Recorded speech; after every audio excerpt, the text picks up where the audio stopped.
Ready हो जाएं भाई, रेडी हैं सब? चला भाई शुरू करें।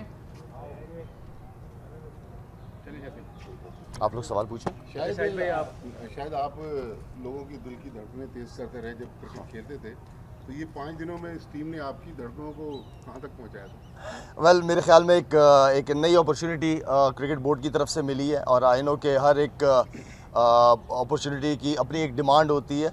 मुझे अपनी ज़िम्मेदारियों का बिल्कुल पता है। एक बिल्कुल टोटली नई चीज़ है मेरे लिए और अच्छी बात यह है कि टीम मेरे पास एक्सपीरियंस टीम है जो कि डोमेस्टिक लेवल पे भी सिलेक्शन कमेटी के मेंबर रज़ाक राव और हारून भाई का काफ़ी ज़्यादा एक्सपीरियंस है, तो ऐसे कोई प्रॉब्लम तो नहीं नज़र आ रही। लेकिन जो चीज़ें मुझे नज़र आ रही है वो सबसे बड़ा जो प्रॉब्लम मैं समझता हूँ वो कम्युनिकेशन गैप की जो है वो मुझे बहुत नज़र आया है। डॉक्टर्स की communication, then management and then फिर प्लेयर्स के साथ जब मैंने इंडिविजुअल 1-to-1 बात करना शुरू की तो मुझे बहुत सारी प्रॉब्लम्स नज़र आई जो कि नहीं होनी चाहिए इस लेवल पे, क्योंकि पीसीबी एक बहुत बड़ा इदारा है और मैं ये समझता हूँ कि अगर हर आदमी अपने डोमेन में रह के काम करेगा तो काम अच्छे भी होंगे और सही भी होंगे और हर बंदे को अपनी ज़िम्मेदारी का एहसास होगा। तो मुझे ये ज़िम्मेदारी मिली है और इस ज़िम्मेदारी को जो भी मेरे पास ये न्यूजीलैंड की सीरीज़ है मेरी और मेरी सिलेक्शन कमेटी के साथ जो मेरी बात हुई है, मेरी ये चाहत है, ये ख्वाहिश है कि हम जाते जाते पाकिस्तान की एटलीस्ट 2 टीमें लाजमी बनाएं कि हमारी बेंच जितनी स्ट्रॉन्ग होगी, हमारा जो लड़का अंदर खेल रहा होगा उसको ये एहसास होगा कि मेरे पीछे एक लड़का बैठा हुआ है। तो बैकअप हम तैयार करते नहीं है और प्लेयर फिर खेल रहा होता है, फॉर्म में होता है या बगैर प्रेशर के खेलता है कि मेरे पीछे तो कोई है नहीं। तो मेरी और सिलेक्शन कमेटी की ये कोशिश है कि हम जाते जाते 2 टीमें पाकिस्तान की लाजमी बना के जाएँ। शाहिद भाई, अभी क्यूरेटर्स को आपने क्या हिदायत की है, पिच का मुआयना किया है, ऐसे 2 दिन में क्या चमत्कार हो जाएगा कि वो पिच जो है वो बहुत अच्छी हो जाएगी? देखें, एक जो मेन चीज़ है वो हमारे हाथ में कोशिश है। हम चाहते हैं कि पाकिस्तान की क्रिकेट आगे की तरफ जाए। जिस तरीके की पिचेस पे हमने पास्ट में खेला है, इससे पाकिस्तान कभी भी दुनिया में नंबर 1, नंबर 2 या नंबर 3 नंबर पे आ ही नहीं सकती। टेस्ट टीम कभी नहीं बन सकती। हमें अपने फ्यूचर के बच्चों को तैयार करना पड़ेगा। उनको हमें एक अच्छी कंडीशन देनी पड़ेगी, अच्छी पिचेस देनी पड़ेंगी। ऐसी बात नहीं कि पाकिस्तान में पिचेस नहीं बन सकती, बिल्कुल बन सकती हैं अगर बनाने दिया जाए तो मैं ये समझता हूँ कि हम चाहते हैं कि अच्छी तगड़ी पिच पे मिले। हमारे नए लड़के डेब्यू करते हैं, उनको वो कंडीशन मिलनी चाहिए बॉलर्स को। अब अगर देखा जाए तो 40-40, 50-50, इवन के 60-60, 70-70 ओवर कर रहे हैं स्पिनर्स, उनकी उंगलियां ख़त्म हो जाएंगी। फास्ट बॉलर है वो ऐसी पिचों पे जब जान लगाएंगे उनकी इंजरीज होना शुरू हो जाएंगी। हमने अपने फ्यूचर को देखते हुए हम समझते हैं कि अच्छी पिचेस पे हो ताकि हमारे प्लेयर जब पाकिस्तान से बाहर जाएं खेलने के लिए तो उन्हें प्रॉब्लम ना हो। साउथ अफ्रीका, इंग्लैंड, ऑस्ट्रेलिया जैसी पिचेस पे हमें प्रॉब्लम ना हो। तो हम फ्यूचर को देखते हुए इस चीज़ को मद्देनज़र रखते हुए कि हमें एक अच्छी पिच पे खेलना चाहिए, एक बाउंसी अच्छा ट्रैक जिस पे बॉलर्स भी इंजॉय करें और बैट्समैन अपनी बैटिंग को भी इंजॉय करें। और जो मेन चीज़ ये है क्योंकि देखें हम भी टीवी पे मैच देखते हैं, जिस तरीके की क्रिकेट, जिस तरह की पिचेस पे क्रिकेट होती है, ना आपका क्राउड आता है ना हम इवन के इंजॉय कर रहे होते हैं क्रिकेट देखना। तो मेरे ख्याल में एक्साइटमेंट होनी चाहिए। शाहिद भाई ये बताइएगा कि आप कल जो है वो फ़खर जमान और हारिस सोहेल का फिटनेस टेस्ट भी खुद ले लिया, सिलेक्शन भी खुद कर ली, तो एक तासुर ये है कि 1 मैन शो चला रहे हैं आप, तो इसके हवाले से क्या कहेंगे? देखिए, मेरा हमेशा से बिलीव है अगर मैंने खुद स्ट्रॉन्ग होना है तो मैं अपनी पावर को हमेशा अपने सिलेक्शन कमेटी के जितने भी मेंबरान्स हैं मैं उन तक लेके जाता हूँ। मैं अकेला कभी भी शोर चलाने की कोशिश नहीं करता। पावर शेयरिंग से आप खुद पावरफुल होते हो और ये टीम गेम होता है, ये ट्रस्ट है मेरा। मुझे अपनी सिलेक्शन कमेटी पे एक ट्रस्ट है कि हमें ट्रस्ट डेवलप करना पड़ेगा। इसी ट्रस्ट को हम अपने कप्तान तक लेके जाना चाह रहे हैं, पाकिस्तान टीम की मैनेजमेंट तक लेके जाना चाह रहे हैं कि वो हमें उन पे ट्रस्ट है, उन्हें हम पे ट्रस्ट होना चाहिए। और हर बंदा अपने डोमेन में रह के जब काम करेगा तो इंशाल्लाह चीज़ें खुद ब खुद ईजी हो जाएंगी। जो आप लोगों ने सिलेक्शन के फ़खर का और उसका कहा, जो मैंने आप लोगों को शुरू में बात की है कि कम्युनिकेशन गैप की वजह से मैं खुद 1-to-1 या सिलेक्शन कमेटी ने हमें कहा हमें कि 1-to-1 प्लेयर्स के साथ रब्ता होना चाहिए। तो इसलिए हारिस सोहेल और फ़खर जमान के साथ हमने डायरेक्ट कांटेक्ट किया कि हमें ये बातें पता चल रही हैं आपके मुतालिक, अगर आप फिट हैं तो हम खुद आ रहे हैं आपका टेस्ट लेने। तो हमने टेस्ट लिया उनका, अल्हम्दुलिल्लाह वो डिज़र्व करते हैं, उन्होंने पास में बड़ी अच्छी परफॉर्मेंस। हारिस सोहेल की अगर मैं बात करूँ तो आउटस्टैंडिंग परफॉर्मेंसेज रही हैं उसकी, 46-45 की उसकी ODIs की एवरेज है पे 54, डोमेस्टिक क्रिकेट, यूटिलिटी क्रिकेटर है, स्पिन करता है साथ में बॉलिंग। तो ऐसे प्लेयर को हमें बिल्कुल इग्नोर नहीं करना चाहिए। अगर शर्जील खान भी वापस आए तो उसकी अच्छी परफॉर्मेंसेस की वजह से होता ये है कि हम एक प्लेयर को डेवलप कर देते हैं एंड देन फिर भूल जाते हैं उसको, फिर नए की बात करते हैं कि नया टैलेंट। हमने अगर किसी प्लेयर पे इतना इन्वेस्ट किया है तो वो प्लेयर को ठीक है वो जाएं डोमेस्टिक क्रिकेट में, अपनी अच्छी परफॉर्मेंसेस करें, अपने फिटनेस लेवल का ख्याल रखें और वो बिल्कुल वापस आएंगे। आपने अभी बात की कि फ़खर और हारिस को आपने खुद चेक किया क्योंकि आप कुछ इत्तलात मिली थी, क्या ये टीम मैनेजमेंट की तरफ से आपको कुछ और बताया जा रहा था, हक़ाइक़ कुछ और थे इन दोनों की फिटनेस के हवाले से?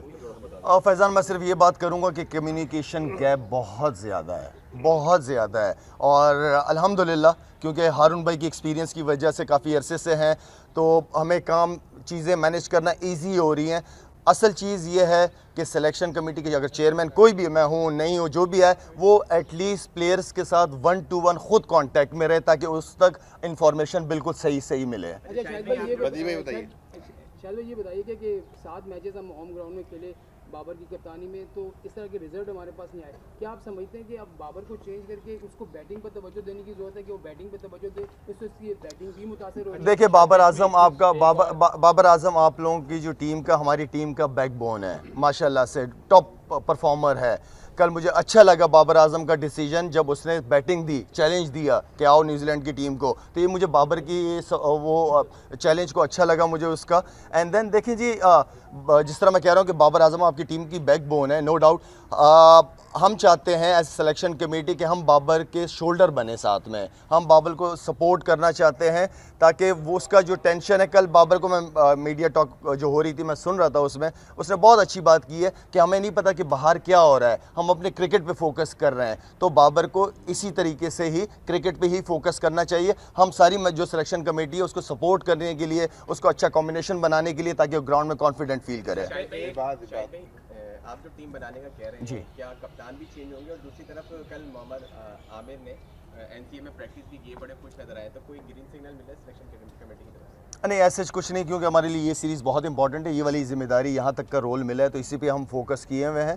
और जहाँ तक देखें, मैं जिस कुर्सी पे बैठा हूँ, मैं ये समझता हूँ अगर मैं यहाँ पे इंसाफ नहीं कर पाया तो मैं ज़्यादती करूँगा। ये जगह इंसाफ की है, हमें मेरिट के ऊपर लड़कों को चांस देना चाहिए और ख़ास तौर पे इंसाफ मैं ये समझता हूँ कि ग्रास रूट लेवल पे बहुत इंपॉर्टेंट है। बहुत ऐसे टैलेंटेड बच्चे हैं जो ज़ाया हो जाते हैं, जिनकी परफॉर्मेंसेस कम होती हैं वो टीम में होते हैं, जिनकी अच्छी परफॉर्मेंसेस होती हैं वो साइड पे हो जाते हैं। तो मैं अपने होते हुए ये चीज़ तो बिल्कुल भी नहीं होने दूँगा इंशाल्लाह। और बाकी है कि कल हम और हेड कोच एंड देन कप्तान कल आएंगे, ग्राउंड आएंगे, पिच देखेंगे, सारी चीज़, एंड देन फिर उसके बाद हम टीम डिस्कस करेंगे। सवाल ये ले लें कि आप सब यही कह रहे थे कि एक फॉर्मेट से बाबर को प्रेशर कम करने के लिए हटा दे, तो जब तक आप लोग हैं क्या ये फैसला होगा या अभी आपने ऐसा कोई फैसला नहीं करना? नहीं, मैं समझा नहीं आपका सवाल।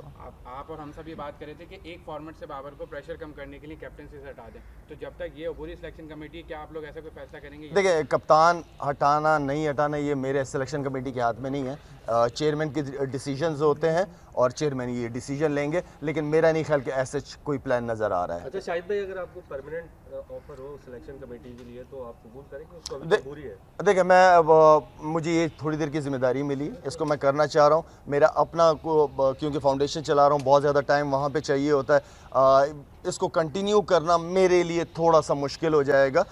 ये एक वक्ती जॉब है, इसको हम पूरी टीम ने एक नियति और ईमानदारी के साथ करना चाह रहे हैं। रमीज़ राजा ने कहा कि सारे जो स्पोर्ट्स जर्नलिस्ट हैं वो सारे माफिया हैं और करप्ट हैं, और साथ में आप लोगों ने कहा है कि जो लोग आए ये सारे ठग हैं, लेकिन सिटी और उनके ठग आए हैं और उन ठगों को लाने के लिए जो है वो आईनी तब्दीली की गई है, क्या कहेंगे सर? देखें, किसने, रमीज़ भाई ने क्या कहा, दूसरे ने क्या कहा, तीसरे ने क्या कहा, मेरे ख्याल में मैं अगर अपने ही दायरे में रह के काम को करूं और उसका रिज़ल्ट दूं।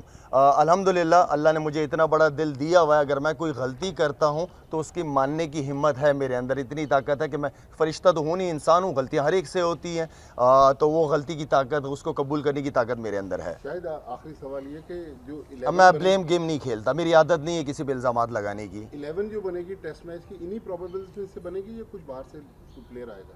नहीं, इंशाल्लाह माजिद इसी में से प्लान है, इसको कल डिस्कस करेंगे ज़रा अच्छी तरीके से कुछ, इसलिए कि मैं चाहता हूं कि कप्तान और हेड कोच की तरफ से भी हम सुने कि वो क्या चाहते हैं। थोड़ा सा चेंज करने की कोशिश की हमने, थोड़ी एक्साइटमेंट होनी चाहिए, थोड़ा बॉलर्स भी, बैट्समैनों के साथ साथ बॉलर्स को भी थोड़ा सा, मेरा मतलब है कि बॉलिंग इंजॉय कर सकें वो लोग। लास्ट भाई करना है। कहते हैं कि साबिक टेस्ट क्रिकेटर मोहम्मद वसीम को गलत तरीके से रुखसत किया गया एज ए टीम सेलेक्टर जी, और शाहिद आफरीदी को लाया गया गलत तरीके से, तो कौन सा तरीका सही है? अच्छा, मुझे नहीं पता कि रमीज़ भाई ने ये कहा है कि शायद को गलत तरीके से, यार ये मैं कहना है जी ब्लेम गेम मैं नहीं लगाना चाहता, हर एक बंदे की अपनी ही राय है। हमारे यहाँ मसला ये है कि जब कोई नया आता है तो वो पिछले पे इल्ज़ामात लगाना शुरू कर देता है, तो मैं पिछलों पे कोई इल्ज़ामात, उन्होंने भी अपना रोल अदा किया, रमीज़ भाई ने भी अच्छे काम किए हैं, मोहम्मद वसीम ने भी कुछ आज सिलेक्शन है बहुत अच्छी की है जिससे लड़कों को फ़ायदा हुआ। मैं किसी पे इल्ज़ाम नहीं लगाना चाहता, मैं अपने डोमेन में रह के काम करना चाहता हूँ। Thank you. आपने कहा कि आपके होते हुए किसी भी परफॉर्मर के साथ ज्यादती इंशाल्लाह। और इंशाल्लाह ऐसा ही होगा, बट हुरैरा है, बिल्कुल है, जो बिल्कुल रद्द है, कर रहे हैं, बिल्कुल है। क्या आपको लगता है कि आप उनको भी कहीं मौका दे पाएंगे? प्रॉब्लम न्यूजीलैंड में खत्म हो जाएगा, बट आप चाहेंगे कि वो उनको भी मौका मिले जिस तरह उनका परफॉर्मेंस? अगर मैं 30 लड़के अनाउंस करता तो उसमें हुरैरा का नाम होता, या 25 लड़के ना अनाउंस करता उसमें हुरैरा का नाम होता। उसकी परफॉर्मेंसेस हमने देखी है, आउटस्टैंडिंग प्लेयर है हुरैरा, और इस तरह के प्लेयर्स हमें चाहिए। देखिए, असल चीज़ ये है कि आपकी 8 महीने से आपकी नेशनल क्रिकेट एकेडमी खाली पड़ी हुई है, वहाँ पे कोई कोचेज़ ही नहीं है 8 महीने से। हमने जो स्टेप लिया, मैंने आती स्टेप जो लिया वो ये था कि जो बच्चे जिन्होंने टॉप परफॉर्मेंसेज अंडर 19 की दी है वो आके प्लेयर्स के साथ ड्रेसिंग रूम शेयर करे, उससे फ़ायदा होगा, उन बच्चों की ग्रूमिंग अच्छी होगी। अब वो 3 बच्चे वापस जाएंगे, दूसरे 3 बच्चे जिन्होंने फर्स्ट क्लास क्रिकेट के अंदर अच्छी परफॉर्मेंसेस दी हैं, इसलिए कि अकेडमियाँ बंद हैं आपकी, वो बच्चे किधर, उनकी ग्रूमिंग कहाँ होगी?